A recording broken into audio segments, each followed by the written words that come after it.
Hey everybody, welcome back to the Unsung Podcast. Today I have a very special guest, Jamison the Redeemed Cooper, who's making his professional debut on May 17th. You might remember if you've watched my previous episode, I had Trap Daddy Gambino on, and Ashley Gambino from the MFL. And this guy's built for the spotlight. So I said, I got a guest for you. He's got a cool story. I'm like, hell yeah, let's go boxing. I even got my old boxing T-shirt out of the closet here, the bull with the horns. So welcome to my little show. Appreciate it, appreciate it. My name is Jamison, the Redeemed Cooper, 34 years old. I'm originally out of Charlotte, North Carolina, but I'm out here in Vegas now. Good old sunny Vegas. Little backstory about myself. Just a little country boy, coming out of country land, and I didn't necessarily can't necessarily say I had a rough growing up, but I did have a lot of, I guess you would say, patches um, that kind of led to where we are now. So I was raised by my grandparents. My grandmother and my grandfather decided to take on the mantle of parenthood in place of my parents. I knew who my mom was, obviously, but due to other things that were going on, she wasn't there, and which is fine. Um, I would have to say that uh gotta forgive me because this is new. I don't really know how to tell my story. Um, because there's so much of it, and I don't want to like get too into detail. Um, but I feel like the people should know. Um, I um I had a certain path that was thrown in front of me. Um, and because of that path, certain things came from that. Me not having my mother in my life the way that I wanted her to be, kind of, it did something to me psychologically. I think that I would like to say would be resentment. Um, I started to grow a lot of resentment, and not just towards my mother, but towards women in general. Because obviously, yes, my grandmother was there. Um, However, I wanted my mom. You know what I mean? Oh yeah. Like I wanted my mom, and I didn't really understand why she wasn't there or, whatever the case may be. But so that was something that I kind of always took with me in life is, mom wasn't there, so if mom ain't there, nobody cares. Although I did have my grandparents, right? So when people look at me, they would say, "Oh man, you did, you had it, you had everything, and I was a spoiled little brat. I'm not even gonna lie, man. I didn't, it was very rare that I struggled in the household that I grew up in. You know what I'm saying? Like it was my grandmother and my grandfather did their absolute best to ensure that I didn't struggle, right? So comes the question of why take the turn to the streets, I guess you would say. It's because although I did have that solitude with my grandparents, I felt like I was kind of like shut in, if that makes any sense. Hmm. And I wanted to know what was on the other side. Like, why is it that my grandparents are trying to keep me from this side of the world? I grew up in the church. I grew up every Sunday getting up, going to church with grandma and granddad, um, going to school. I went to a predominantly uppity up school, I guess you would say, for my elementary. I didn't really see like I guess you would say the more downside of public education until I got into middle school. And around the time of middle school was around the time that as I started getting a little bit older, more trauma started to set in for me. Um,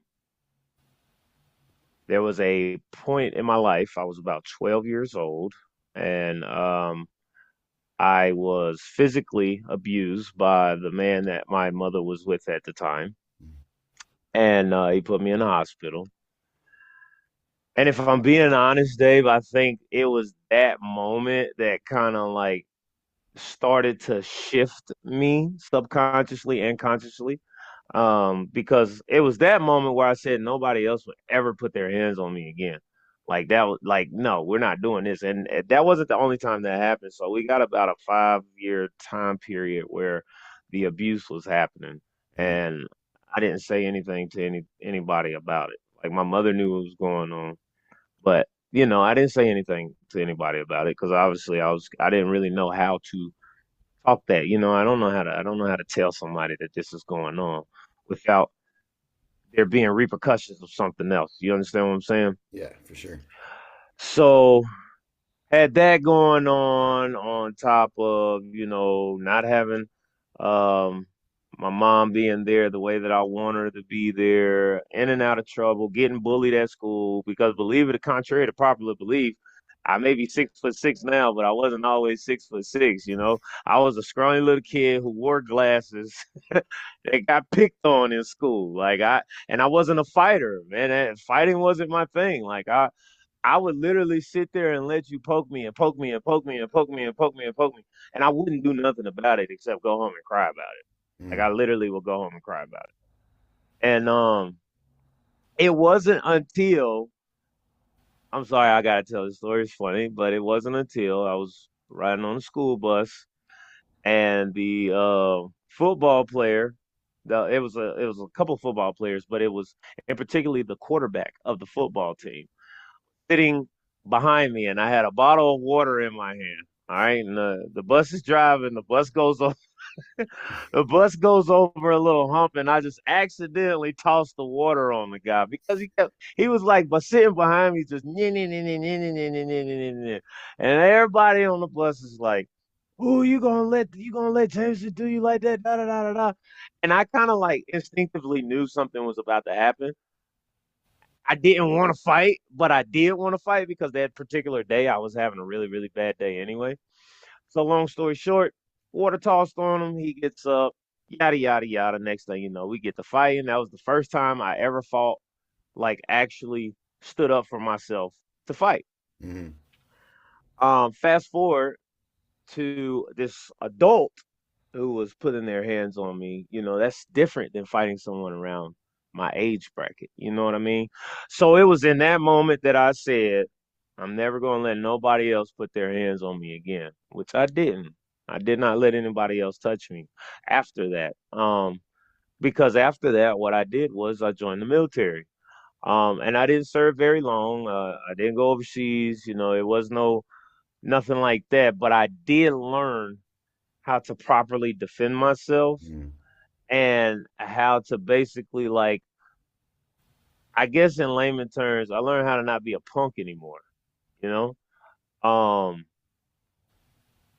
and growing up in the South, let's just start there. Growing up as an African American male in the South, there's already so many different obstacles that growing up you're going to have to automatically face regardless of your upbringing, right? Because again, we're in the South, you know what I mean? So it's totally different than being in other places where prejudiceness and racism is something that is at an all-time high everywhere, but being from the South, it's different. You know what I mean? It's really unexplained. I can't really explain it.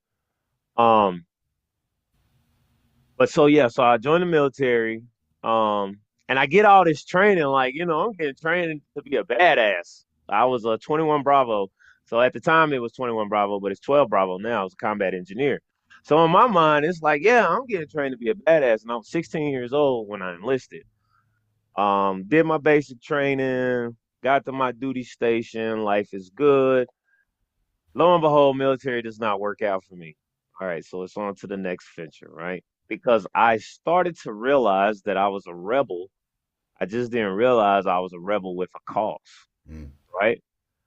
So, after getting out the military, I would like to say that's when life really started to spiral in a way that I was not going to understand until recently.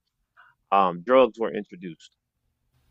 And of course, getting out the military, I'm not grown, but I'm grown enough to have my own money. All I want to do is party, right? I just want to party, party, party, have a good time. Let's turn up. We popping bottles. We're doing, doing blow, whatever the case may be.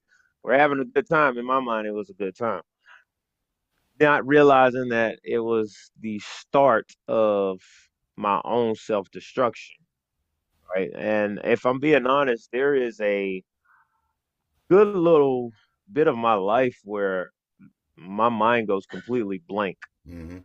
because I don't know I don't know if you've ever had this, but because of all the things that I've went through, I started to build up these false realities, and I started to believe these lies that I would go around and tell people, you know, not realizing that I don't even know who I am as a person because I've created all these different masks, and I've built up all these different facades of I have to be this individual because if I'm this person, people are going to love me. You Yeah. understand what I'm saying? Like everybody's going to love me if I'm this person because I can't show them Jameson. No. I have to take Jameson and I have to completely kill him, or maybe not even kill him. I just got to box him up and forget about it. And that's where A Stars came from, right? A Stars was a persona that I lived for a very long time.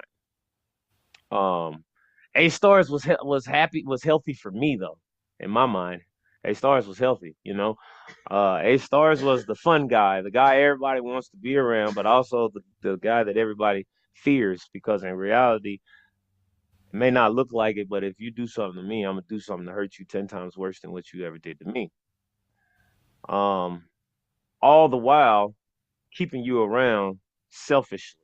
You get what I'm saying? Just to basically suck you dry of everything that you have because you tried to do something wrong to me one time. Now I have to take you for everything.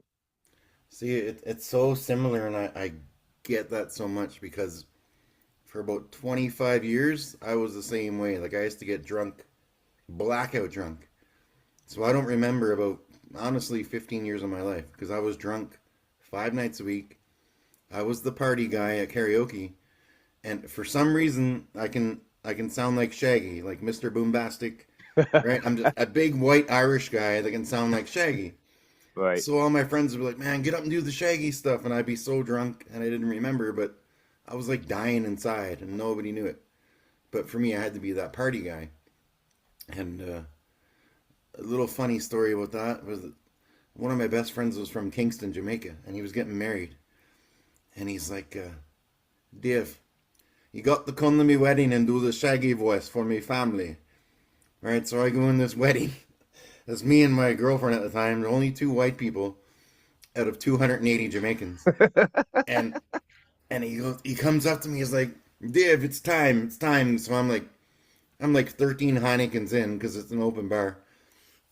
And I get up to sing the Shaggy voice, and I couldn't see anything. And afterwards, this little lady came up to me. She's about 4 foot nothing, looked just like, oh, I don't know. But she come up to me and she's like, "Oh, child, you sound like you're right from the island." I'm like, well, my mailman was Jamaican. But I totally get what you're saying because I was like the fun guy, the sad clown. right, Everybody wanted the party side, the white Shaggy. And if it wasn't for Facebook memories someday, I wouldn't even know what the hell I did 10 years ago. So right. I'm right I'm there with kind you. of I get that. I'm kind of appreciative of the space of not really knowing, but at the same time, I think for self self betterness, I would like to remember some of those things so that I could possibly get over it. I don't know. I don't know if I'm saying it right because sometimes there's moments where I'm like, did that really happen? Or is that one of those moments of did I create that to protect myself from this? You know what I'm saying? Hmm. So it's Yeah. like trying to once you get to a point like where I'm at now where I no longer have to create a false narrative. You know, just to kind of to fast forward, what I was going to say was, um, when the drugs were introduced, I can tell you there was at least a good 10 and a half year stretch, Wow. at the very least, of constant drug use, right? Just, I'm talking about, you name it, I did it, period, point blank, right? And it wasn't until 3 years ago, 3 years ago, three and some change. Um, True story. I was sitting in the dope house, all right? And you say this is 18 and up, right? Oh yeah, anything. Okay, all I right. put triggers I had and to double check. yeah, no All worries. right, all right. Kids, don't try this at home. I was sitting in the dope house, and I had a brick of dope in front of me, man. And every time I take a hit, and I'm in there, I'm trying to make some money and getting high at the same time. I take a hit, boom. I give somebody some. I take another hit, and I give somebody some. I end up looking up at the people that were in this house. I look up and I see my face on their bodies. I cannot make this shit up. I don't know if it was the drugs, God, or both. Mm. But I can tell you this, it was enough to make me literally stop what I was doing, look at the drug sitting in front of me, look up again and say, yo, there's got to be more to life than just doing this shit. Because by Mm. this time, man, I can't tell you how many times I had tried like outpatient rehab over and over again, but that ain't nothing but a fucking mini vacation, man. Yeah. Each time that I would try to get clean, each each time that I tried to get clean, I wasn't taking it serious. You get what I'm saying? It's just a mini vacation, right?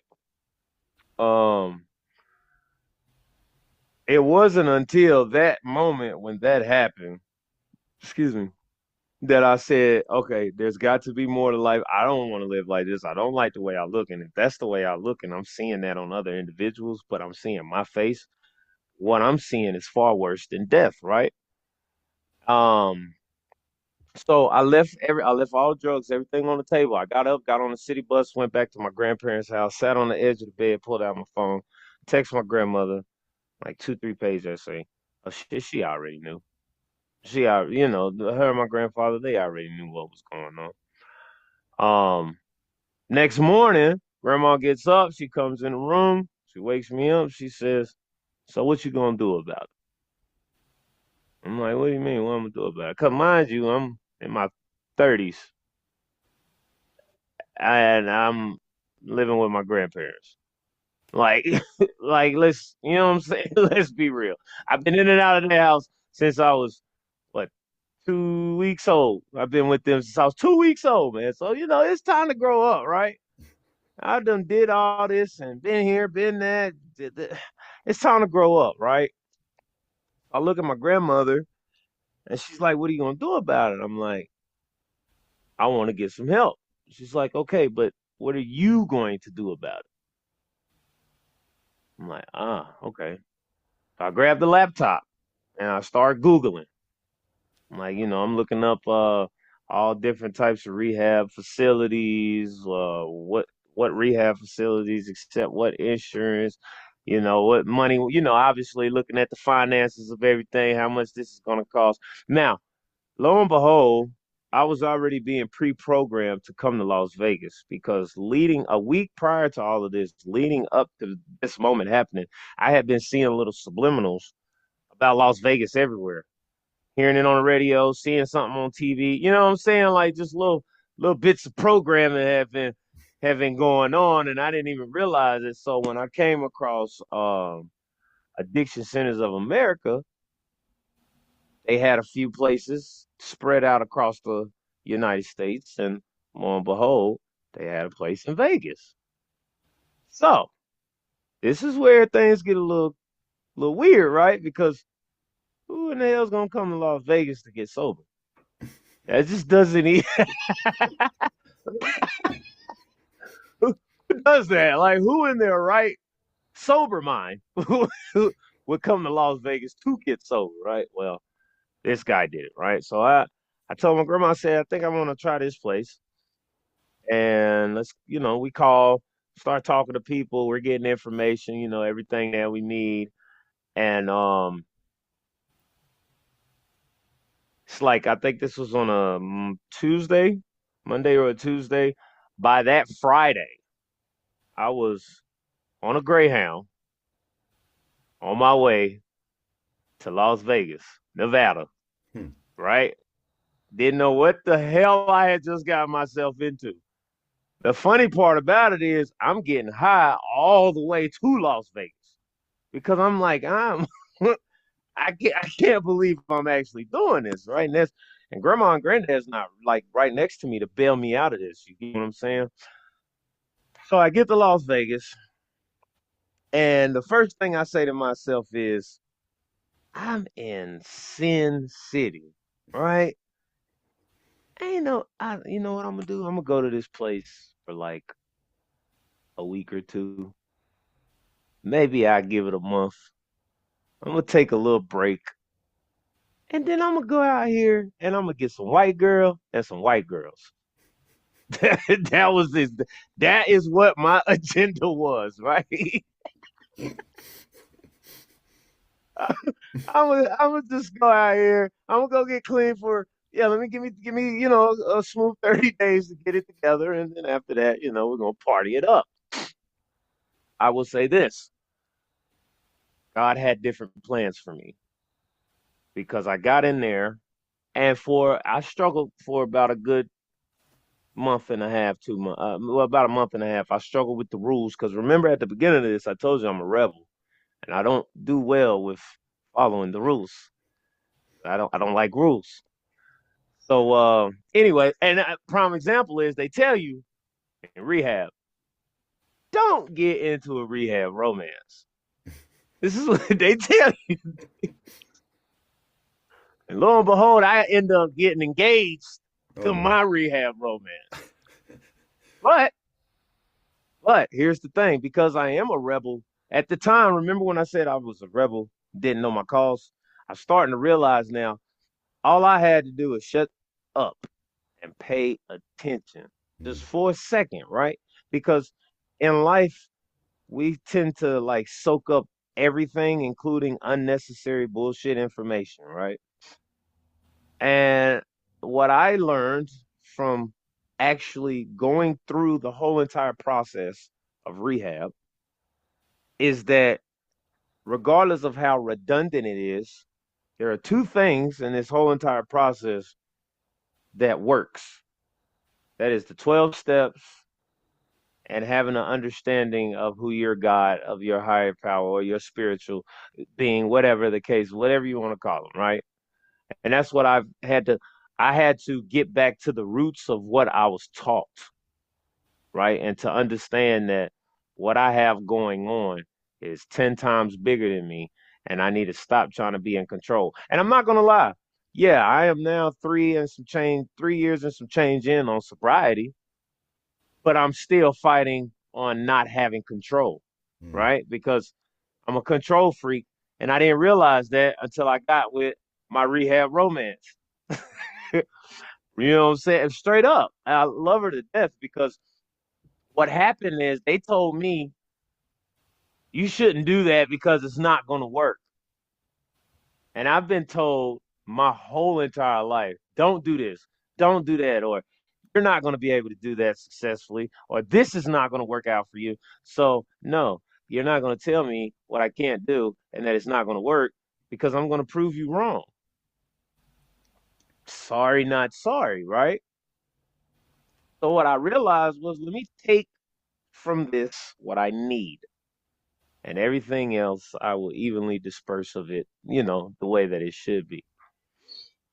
And what worked for me worked for me. What worked for me was not falling into the politics of rehabilitation, but falling into the true meaning of being rehabilitated, which is where the redemption story comes into play. Love it. Because at 34 years old, I have been through the ringer of up, down, having money, being broke, slight homelessness, but still yet having people to help me out. not knowing where my next meal is coming from, to eating at five-star restaurants, right?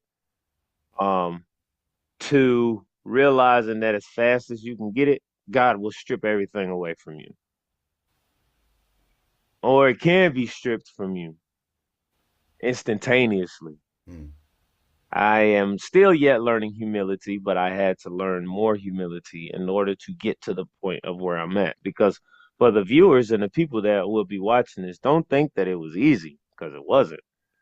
It took a lot of me having to step outside of my own self to realize, bruh, you are dumb as shit. Like you are. You just gotta let it be what it is.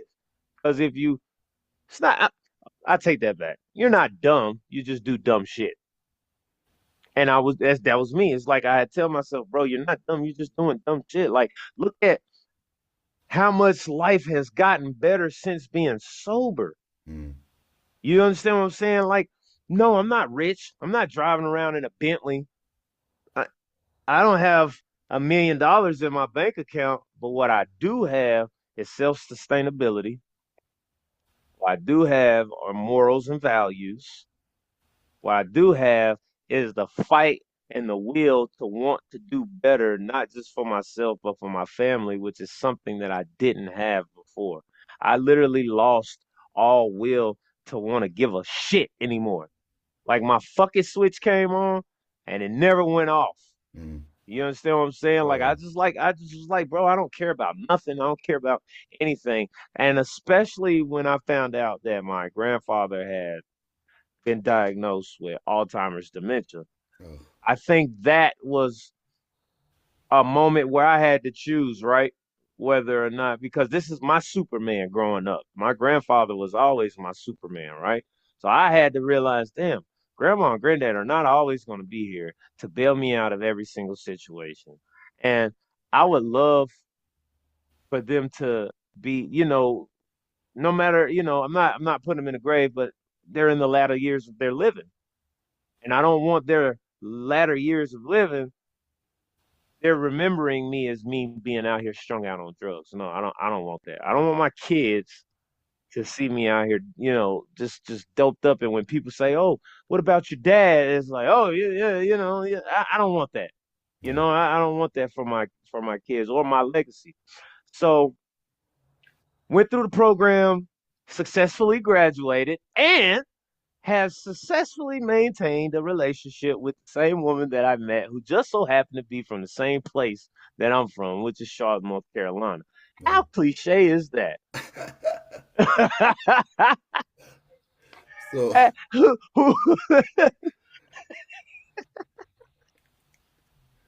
And we didn't even know each other. Dave did not know each other. She just ended up at the same rehabilitation place that I was at. I was there before her, right? it's funny how things can work out like that sometimes. Like my girlfriend now I've been with for almost 6 months. We met through a review that she left on a children's book I wrote. So we both through had the same demons, same PTSD battles. She lost 200 pounds. I lost 175 pounds. And you just never know. Like, I'm in a little town of 3,000 people. And she left an Amazon review on this book. And then we met for coffee and now we're still together. So everything happens for a reason. Everything happens for a reason, Yeah. dude. And I'm a firm believer. Cause I'm gonna be honest, you know what happened? In all reality, I don't always like what she says, and what man does, especially not when their woman is right, because that's the pride in us, right? But Yeah. at the end of the day, she has not said anything that is wrong. You get what I'm saying? And for the first time in my life, I have somebody who has nothing but the best interests at heart. And to be honest, she is the reason why I started boxing. So I've never picked up a pair of gloves a day in my life until this is what, 25, 24, 23, 2023, right? My wife told me she had a dream. I ain't gonna go into detail. Said she had a dream, 5 things that I was gonna be doing. One of those things was boxing. Hmm. Lo and behold, We ran across somebody in our neighborhood who was a boxer as well. Started having a conversation. Next thing you know, I'm like, you know what? The hell with it. Let's just shoot for the moon on this. I had no intention, Dave. Hear me out. I want you, everybody out there in the audience, I want y'all to hear me loud and clear. I had no intentions on allowing anybody to punch on me or punching on anybody else. Right. Well, I soon found out that not only am I good at it, and I learned very, very fast, but this is a great way to help keep my brain Mm. at bay. So these are the three things that I tell people when people ask me what keeps you sober. These are the three things I tell them: God, mushrooms, and boxing. Those three things are the three things that have kept me and continue to this day to keep me sober. Hmm. In that order, in that order. Notice God always being first because no matter what you believe, you got to have something bigger than yourself to hold on to in order to know that you can do this, man. I'm 34 years old, bro, and I have within 2.5 years, at 34 years old, been sober for 3 years, 3 years and some change. Have a roof over my head. 3 years, 4 months. Excuse me. Thank you, baby. 3 years, 4 months. Have a roof over my head, food in my mouth. Um, I am now able to build a relationship with my youngest boy. Um, Not only am I an athlete, but I'm a pro athlete. I'm getting my pro debut on May 17th of this year, and I'm also signed to MFL. All of this happening in a 2 year time time span. 2 years. Oh Two man. years. 2 years. Huh? Oh my bad. I hold up 7. But you know what that means? I was holding up 7 because 7 is the number of completion. Mm. 7 is the number of completion. I don't know why I just did that, but yeah, because I'm gonna get 7 titles. That's No, what we I going gotta for. I gotta ask you, with boxing training, with me, I had PTSD for almost 25 years. And I tried therapists, I tried all this shit. Nothing worked until I started boxing. I used to think about every bully, every troll, the guys that stabbed me, every troll I had along the way. When I'm pounding that bag, they're in my head. And it just keeps you so. I'm just wondering if, like, that guy that was abusing you, those bullies, when you're hitting those, when you're sparring, when you're hitting those bags, is that just coming out of your, right out of your system? So I'm glad you asked that because my wife asked me that question before as well. No, no. And this is the funny thing about it. It's because I have forgiven those people already, Hmm. right? Because that's part of the recovery process is to forgive. So I don't see those faces of people who once hurt me because if I do that now I'm opening up an old wound, Yeah. right? When I spar or even when I'm hitting the bag, that is not a person or somebody that has done something wrong to me. That is me. That is me fighting me. I am fighting me because I am the person who has done the most harm to myself. I love it. You understand? So I'm fighting to be a Yep. better me. At the end of the day, I'm fighting to be a better me. The reason why my name is Jamison the Redeemed Cooper is because this is a true redemption song. This is a true redemption story. This is a story of a young boy who did this, created these walls, created these facades, created these alter egos, and still was able to crash down all those different walls of adversity that I built up. Not adversity that other individuals built up for me. It was adversities that I built up. And when I'm punching that bag, I'm punching out a demon, man. I'm not. Hey, listen, to all the people who ever hurt me, I appreciate y'all. Mm. 100%, hands down. I love you. I love you, love you, love you. Because had you not have hurt me, I would not be where I'm at. You understand what I'm saying? Oh, Had you not have done what you did to me, I wouldn't have done what I did to you, and I wouldn't know what it means to find balance. Because now my goal in life is to find balance. And now because I'm a positive balance, excuse me, positive balance, because you gotta be careful with that. My goal in life is to find positive balance. I don't box for money, right? I'm not doing this for money. I'm doing this for every kid, excuse me, that was told that they couldn't. I'm doing this for every older guy who were told that they were too old. Because for every addict who has been told, hey, all you're ever going to be is an addict, you're damn right. That's all you'll ever be. But that don't mean that's what you got to live in. mm, You understand what I'm saying?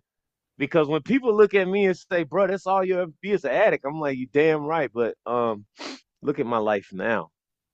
See, while you sitting there worried about what I used to do, I'm sitting here trying to move forward and worry about what we're gonna be doing tomorrow. You know what I'm saying? Today is already gone. Today is already gone. So why I'm sitting here worried about yesterday? I'm not even worried about today no more. I'm worried about what I'm gonna do to better myself tomorrow. Every push up that I do, every sit up that I do, when I run, every time I look at my wife and I say I don't feel like doing it, the one thing that she had to get on me about was if you say you're gonna do something, do it. If you say you're gonna go do this X, Y, and Z, do it. And make sure you're doing it for you. Because I didn't get sober for nobody else.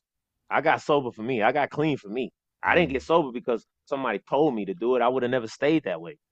I did it for me. You understand what I'm saying? I ain't do it for my kids. I ain't do it for my loved one. I ain't do it for nobody but me. Same thing with this boxing. I'm doing it for me, but I'm doing it to better myself so that I can be a better me for my family. And if that means getting in the ring and knocking a couple people out, then so be it. You know, like my slogan is let the redeemed of the Lord say so, right? Because we are all God's children. And I feel like I am a warrior.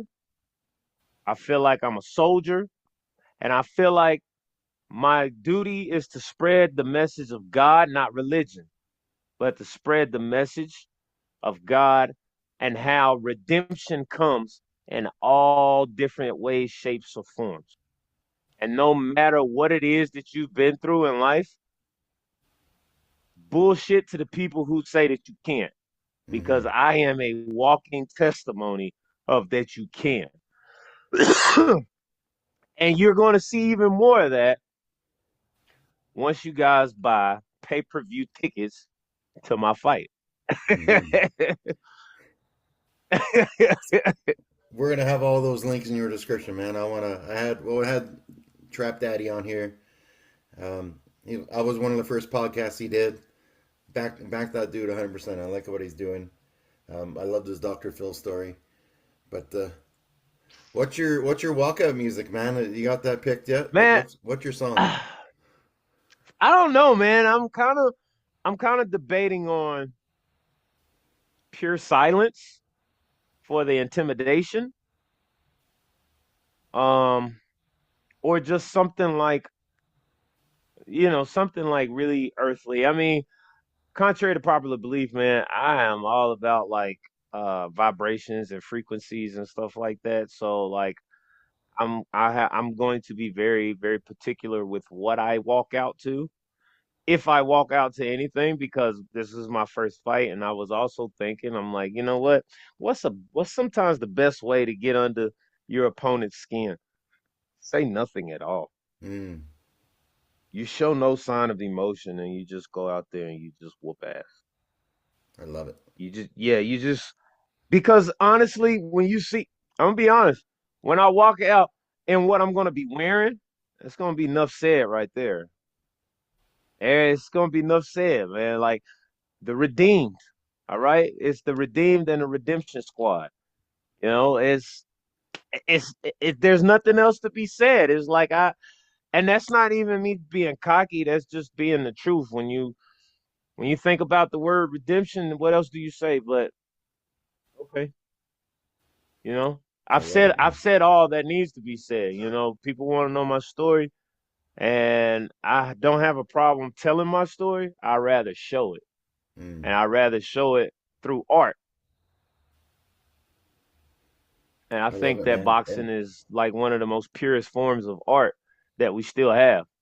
So, and I'm appreciative of my coach because he's old school and he's showing me the way that boxing is supposed to be. So, hopefully, even though I'm coming in a little late, uh, I got a lot of different advantages over other opponents. I.e., I don't have any brain damage. So I got a fresh brain that ain't gonna be touched. I mean, yeah, I might be able to throw it off sometimes.